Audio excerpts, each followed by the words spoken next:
mechanisms involved in doing this, but he wasn't parsing it out and saying only those things that that are not classified, because we already had that in the first go around with the things that the UAP bill made available.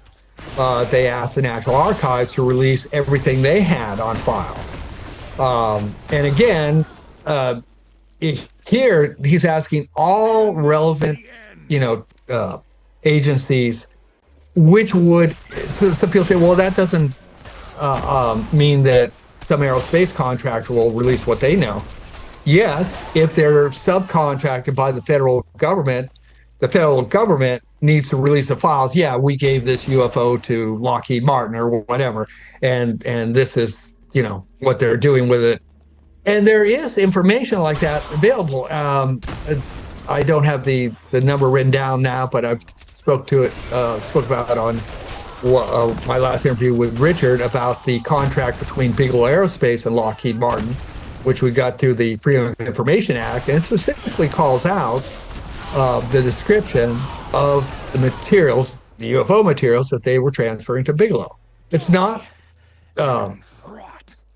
if it was classified, they released it, and it specifically calls it out. This is the UFO that Dr. Lukatsky, head of the Defense Intelligence Agency, said he breached in 2008. And he was very clear in both his first and now he's releasing a second book that this is disclosure. When you have the head of the Defense Intelligence Agency say, yeah, we breached a UFO open, that means we have it and we opened it up. He didn't say everything about the inside, but in the second book, he's supposed to be talking more about what they learned during that time that they had access to it. So, yes, unfortunately, the public has not been well served in this information coming out. If people were to say, well, no one in the government has said UFOs are real. Yes, the Pentagon back in 2017 says the phenomenon is real, we just don't know what it is. They basically said that back in 1952 during the UFO flyover of Washington then. They said, yeah, this is real, but we don't know what it is. And that's the mantra they've had ever since.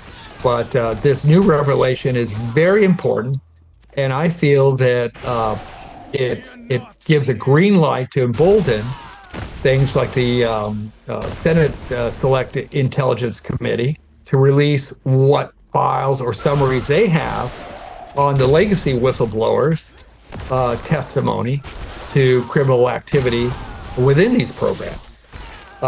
Under Senate Rules 400, they have the authority to declassify this material as it is. Now, in 2014, they declassified the CIA whistleblower testimony concerning waterboarding and black sites that had been lied about to the Congress.